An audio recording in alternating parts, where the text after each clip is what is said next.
Pemirsa, inilah headline news pukul 22 waktu Indonesia Barat. Bakal calon gubernur DKI Jakarta dari Partai Gerindra, Sandiaga Uno, meminta Pemprov DKI menunda penggusuran kawasan luar Batang, Jakarta Utara. Permintaan Sandiaga Uno ini disampaikan saat menggelar sosialisasi di kawasan Tanjung Duret, Jakarta Barat. Bakal calon gubernur DKI Jakarta yang juga politisi Partai Gerindra, Sandiaga Uno, menggelar sosialisasi di kawasan Tanjung Duren, Jakarta Barat.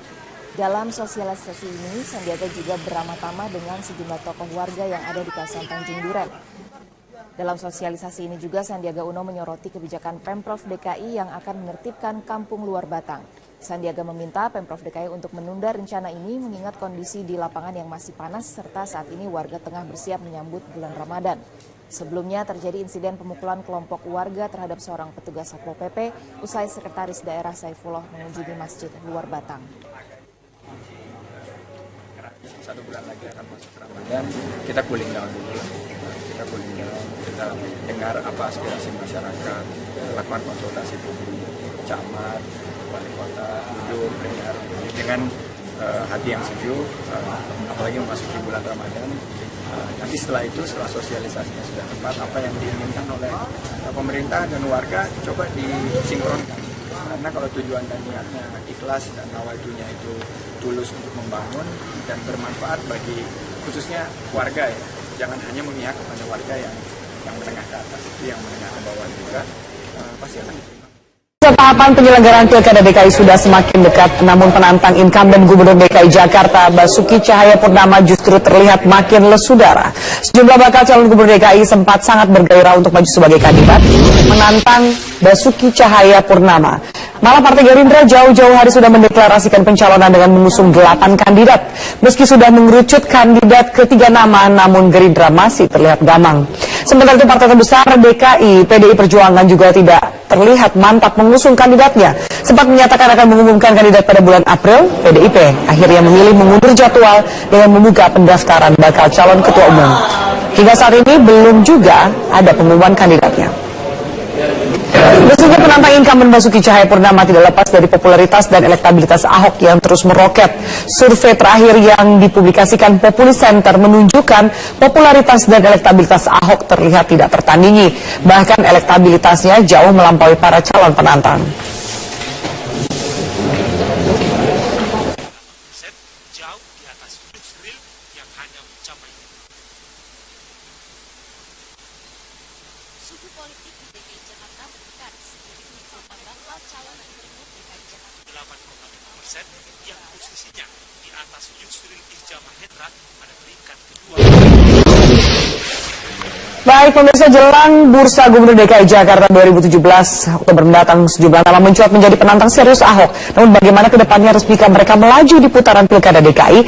Ahok bahkan menyindir para pesaingnya minim terdengar visi misi dan program pembangunan yang akan dikerjakan jika terpilih nanti. Mampukah mereka mengganjal sang incumbent? Namun sebelumnya rekan Rifai Pone akan menyampaikan sejumlah data dan fakta. Silakan Rifai. Aviani, menarik sekali pertanyaan Anda. Apakah para penantang ini mampu menjegal Ahok dalam percatuan pemilihan kepala daerah Gubernur DKI Jakarta?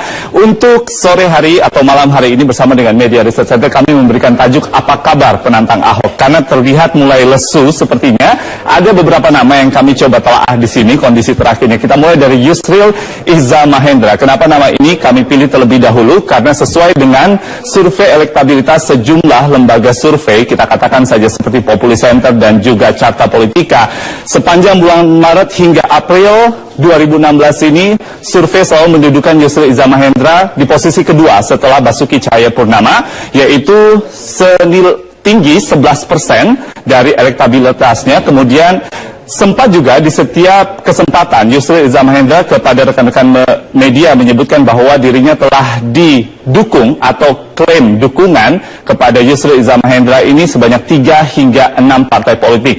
Yusril sempat menyebutkan seperti nama partai politik yaitu Golkar, kemudian Gerindra dan juga Partai Keadilan Sejahtera. Namun secara resmi internal ketiga partai ini belum menyatakan dukungannya kepada Yusril Iza Mahendra. Ada juga salah satu kondisi terakhir yang kami terus pantau bahwa Yusril Iza Mahendra, Afi dan juga pemirsa kerap kali mengunjungi kelompok-kelompok masyarakat di DKI Jakarta melalui pendekatan agama dan juga pendekatan hukum. Nama kedua yang kemudian juga mencuat dari partai politik khususnya PDI Perjuangan, yaitu nama Tri Risma hari ini, elektabilitasnya sempat menyentuh angka 7,5 hingga 7,8%. Secara eksplisit di berbagai kesempatan, Tri Risma hari ini menolak usulan PDI Perjuangan untuk maju sebagai calon gubernur DKI Jakarta 2017. Pada periode ini juga, Tri Risma hari ini selalu menyebutkan bahwa tidak ingin mengkhianati warga Surabaya karena baru saja dilantik dalam periode kedua sebagai wali kota Surabaya. Nama terakhir yang kami coba usung pada saat menyampaikan informasi grafis ini yaitu Sandiaga Uno, Maret dan April 1,8%, lalu lolos penjaringan dari pendaftaran calon gubernur atau bakal calon gubernur yang digelar oleh Partai Gerindra. Namun di bulan April ini juga saat Partai Demokrasi Indonesia Perjuangan membuka kesempatan untuk mendaftar para calon gubernur DKI Jakarta, nama Sandiaga Uno juga turut hadir di sana dengan mengembalikan formulir pada tanggal 24 April 2016. Dan terakhir, dalam 2 hari terakhir kami juga memantau bahwa Sandiaga Uno gencar menemui warga DKI di sejumlah wilayah kelurahan untuk menemui masyarakat yang disebut sebagai dengan masyarakat ekonomi lemah, karena selama ini Sandiaga Uno dikritisi AFI bahwa dirinya lebih dikenal atau lebih dekat dengan masyarakat menengah ke atas. Afiani. Baik, terima kasih Rifai Pamune, langsung akan kita bahas. Saya langsung perkenalkan pemirsa, para narasumber sudah bersama saya di studio saat ini. Ada politisi Partai Nasdem, Bang Taufik Basari. Bang Taufik, selamat malam. Malam, Afi. Kemudian juga ada politisi dari Gerindra, Mbak Riza Patria. Bang Riza, selamat malam. Malam. Dan ada pelawak politik, Boni Hargens. Bang Boni, selamat malam. Selamat malam. Baik, Bapak-Bapak, kita tahan dulu pembahasan mengenai seberapa serius para penantang Ahok ini di Pilkada 2017. Sesaat lagi pemirsa, kita lanjutkan. Tetaplah bersama kami di Prime News. Baik, pemirsa, kita lanjutkan pertanyaan pertama untuk Bang Riza. Bang Riza, Gerindra bagaimana dengan sudah ada 8 calon? Apakah sudah semakin mengerucut ke nama yang akan diumumkan menjadi penantang Ahok di 2017? Ya, jadi memang ada 2 ya kelompok ya. Yang pertama dari internal kader partai, yang kedua dari luar. Kami tidak mengharuskan harus dari dalam, tapi tentu semua partai ingin kader-kader terbaiknya ikut mencalonkan dan bisa menang dalam pilkada dimanapun. Ya. Itu yang pertama. Yang kedua, proses sudah dilalui dan sudah ada beberapa nama, kurang lebih tadi 8 nama. Dan sampai hari ini kami masih memberi kesempatan pada semua calon untuk melakukan sosialisasi dan menunjukkan prestasi dan sebagainya. Dengan partai-partai yang lain juga? Oh iya, tentu kami saling sowan nih, kami sudah ketemu ya, tidak hanya di lingkungan KMP ketemu, tapi juga sudah ketemu dengan partai-partai lain ya, di luar KMP. Masuk PDIP juga? Ya tentu, karena memang kita tahu bahwa pilkada ini sangat cair. Proses di 2015 kami dengan Nasdem juga banyak berpasangan. Jadi ini satu bukti bahwa, satu fakta bahwa pilkada ini memang punya punya momentum yang positif bagi semua partai untuk saling mengisi, saling mendukung, saling bersinergi positif, karena memang tujuannya sama, menyiapkan calon-calon apakah dari partainya sendiri atau dari partai yang lain atau mungkin di luar partai. Yang penting calon tersebut adalah orang yang memiliki kualitas yang dapat memajukan daerah dan mesejahterakan rakyatnya dimanapun ya, termasuk di Jakarta tentu. Bang Tobas juga termasuk sudah komunikasi, adakah komunikasi lebih intens soal Gerindra? Kalau Nasdem jelas akan mengusung Ahok gitu? Ya, kalau Nasdem kan kita sudah sejak awal menyatakan mendukung Ahok. Jadi buat kita ya sudah final lah. Ya tinggal bagaimana nanti siapa yang akan menjadi calon dari lawan Ahok. Yang memang sejauh ini kita masih belum melihat sosok yang pasti ya, karena belum ada calon yang mendapatkan dukungan dari partai politik. Sementara kalau Ahok kan maju sebagai calon independen dan KTP-nya juga sudah cukup sebenarnya. Jadi saat ini bakal calon yang menurut saya sudah bisa dikatakan sebagai bakal calon di DKI Jakarta ya baru Pak Ahok. Ya, sementara yang lain karena tidak mengambil jalur independen, jadi masih penuh dengan pertanyaan akan didukung oleh partai politik dari mana. Adakah kemudian Nasdem melihat tokoh-tokoh atau calon-calon yang akan menjadi pesaing kuat meskipun secara survei Ahok masih mengungguli potensial kompetitor lainnya? Ya, tentu kita selalu memperhatikan perkembangan survei ya, karena memang dari survei-survei yang ada tentu ada dinamika politik, ada kenaikan, ada penurunan dan sebagainya, itu tetap kita pantau. Apalagi Nasdem ketika kita sudah mendukung calon yang ingin kita majukan, itu kita akan selalu berhitung mengenai strategi, ya apa yang harus Nasdem lakukan, bagaimana cara yang meningkatkan elektabilitas, bagaimana kira-kira nanti yang akan menjadi lawan, apa yang menjadi kekuatan dari lawan, apa kelemahan dan sebagainya, itu tentu kita akan pantau terus. Dan selama ini ya kita lakukan itu. Selama ini tenang-tenang dulu karena juga belum ada yang mengungkap. Nah, itulah antisipasi lebih jauhnya. Untuk sosok tertentu mungkin yang signifikan akan head to head dengan Ahok, ada kalkulasi itu? Ya, kita sudah membuat semacam perhitungan simulasi lah. Ya, apabila Ahok melawan si A seperti apa, si B seperti apa, itu sudah kita diskusikan ya. Meskipun ya sejauh ini ya masih belum terlihat. Itu yang juga kita nantikan. Tentu jika sudah ada nama yang muncul, akan semakin jelas lagi apa yang harus dilakukan Nasdem dalam hal memenangkan untuk Ahok untuk Jakarta. Oke, baik. Bang Boni, saya ke Anda. Kalau kita lihat ini kan partai juga masih saling sowan, kemudian calon-calon kandidat nama-namanya sudah tersebar di media, tapi juga masih belum diketuk palu siapa yang akan mengusung siapa. Tapi ini saya kutip Ahok. Ahok ini sempat menyebut pesaingnya ini tidak terdengar memiliki program. Kesannya ingin pokoknya menjatuhkan Ahok atau mengganjal Ahok aja. Programnya untuk membangun Jakarta belum terdengar signifikan ke masyarakat. Saya kira bicara pilkada Jakarta ini sebetulnya kita bicara tiga pihak ya.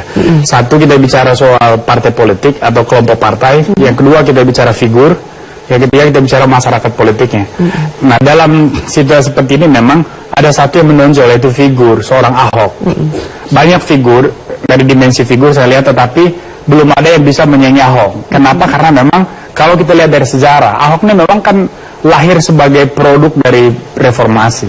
Ini figur yang muncul dari perubahan sosial politik yang begitu positif. Ya, dia muncul bersama dengan Jokowi. Jadi saya kira dalam situasi seperti ini kemunculan Ahok sebetulnya adalah sebuah keberhasilan civil society. Maka melawan Ahok itu mesti bersamaan dengan menggalang juga dukungan civil society. Persis itu. Artinya bisa secara ekstrim kita bisa mengatakan bahwa melawan Ahok hari ini sama dengan melawan masyarakat. Nah, dalam situasi seperti ini memang tidak mudah untuk memunculkan figur lain yang bisa menandingi Ahok. Kenapa? Ya karena ruangnya sudah tertutup. Ini masyarakat segitu jatuh cinta masyarakat kepada Ahok? Saya kira karena secara gamblang sudah terlihat ada kinerja yang bagus, figurnya yang bagus, ya artinya sejalan dengan harapan perubahan yang dikehendaki oleh masyarakat politik Jakarta. Dan dalam situasi seperti ini tidak mudah bagi partai politik sebagai stakeholder kedua untuk merumuskan langkah-langkah menghadapi pilkada ini, termasuk memunculkan figur alternatif. Nah, ini tidak mudah. Yang dimunculkan ini kan orang-orang yang ingin mencubit Ahok. Jadi ini gerakan mencubit. Belum gerakan mencubit, belum membangun Jakarta. Kamu bayangkan bagaimana seorang Ahmad Dhani yang bermodal suara bagus menyanyi untuk bisa melawan Ahok. Gagasannya saya kira belum teruji. Lalu seorang Yusril, ahli hukum, tetapi kan latar belakangnya juga tidak cukup menggembirakan untuk bisa bertarung dengan figur seperti Ahok. Lalu figur-figur lain juga dimunculkan. Cuma memang ada figur seperti Risma yang dimunculkan oleh PDI Perjuangan terakhir. Saya kira ini juga nanti akan mengubah konstelasi. Tetapi itu kan masih proses. Masih panjang. Nah, tapi singkat cerita saya mau mengatakan bahwa partai politik ini masih galau sebetulnya. Siapa yang mau dicalonkan? Selain Nasdem, partai politik masih galau. Nah, sikap partai tertentu yang secara tegas mendukung Ahok, seperti Nasdem, Hanura, itu menurut saya langkah yang jauh lebih realistis. Artinya dia tahu ke depan peta ini mau seperti apa. Jadi ini menurut saya akan tidak melelahkan. Justru melelahkan ketika partai politik tidak siap mau bersikap sebagai pendukung atau penentang. Kenapa masih galau? Contohnya Gerindra, kenapa masih galau? Nama-namanya sudah terkumpul banyak. Atau memang kalkulasinya belum ketemu untuk melawan Ahok? Bukan galau ya. Kita kan setiap partai itu memutuskannya ada waktunya. Jadi kalau belajar dari Pilkada DKI 5 tahun yang lalu, itu H-3. Baru kita putuskan Jokowi Ahok. Dan untuk diketahui, dan semua saya kira masyarakat sudah tahu bahwa itu kami itu dulu hampir setiap minggu berbicara di internal, tapi kan tidak di media. Bagaimana kalau Ahok, bagaimana kalau Jokowi. Maka waktu saya ingat rapat, kita dukung Jokowi. Ternyata kita baru tahu, oh ternyata itu kader PDIP umpamanya. Sehingga kita kan harus sowan umpamanya. Mas, ini saya melihatnya ada kerumitan. Kalau buat Gerindra ya, saya melihatnya ada sedikit kesulitan karena mereka tidak punya cukup figur, stok figur untuk bisa muncul di Jakarta ini kurang. Kemarin tuh ada Sanusi, ternyata kan sudah jadi pesakitan. Dan saya kira hari ini bukan tidak mungkin Pak Prabowo sebagai ketua umum tentu memikirkan Ahok ini kayaknya perlu kembali dimadu. Jadi gini ya. Ditahan dulu, mau dengar. Silakan. Jadi yang pertama, partai itu di ujung, Davi. Dulu siapa yang memperhitungkan Pak Jokowi sama Ahok? Nggak ada, Mas Boni. Contoh, mohon maaf, dulu PDIP nggak masuk nominasi, Pak Jokowi bolak-balik ke Jakarta, PDIP nggak ngerti-ngerti. Nah, akhirnya kami yang minta, ya kan, sampai Ibu Mega, wah nggak mungkin, ini terakhir, apa mungkin biayanya disebagian begitu. Ahok apalagi? Ahok juga ada yang memperhitungkan. Ahok maju di Babel, Bupati 1 tahun maju, Gubernur kalah, maju di Sumut kalah, kemudian dari DKI Afi yang lalu Ahok itu ngumpulin KTP independen loh, nggak cukup dia 100.000 aja nggak sampai. Ketika itu, tapi ketika kami minta tentu dia surprise, senang sekali. Saya termasuk orang. Ada nggak stok Gerindra? Ada nggak stok yang Ahok berikutnya? Tentu ada. Ya. Jadi bukan karena. Jadi tadi Mas Boni saya menjawab Mas Boni ya. Ahok itu dulu bukan siapa-siapa. Jokowi juga bukan siapa-siapa. Terlalu dini untuk berlebihan ya menjudge seseorang. Hari ini kalau kita bicara Yusril, bicara Adi Aksa, dia udah seorang menteri dan sebagainya ya. Jadi itu Sandi ya dan lain-lain. Saya kira figur-figur ini kalau survei Mbak Afi dulu ya Jokowi Ahok itu 6%. 6% kapan, Abi? Jadi bulan Juni. Saya luruskan. Baik, sebentar. Kita jeda dulu ya. Kita nanti kan banyak kejutan di Pilkada 2017 di Pilkada DKI ini. Kita lanjutkan saat lagi pemirsa, tetaplah bersama kami di Prime Time News.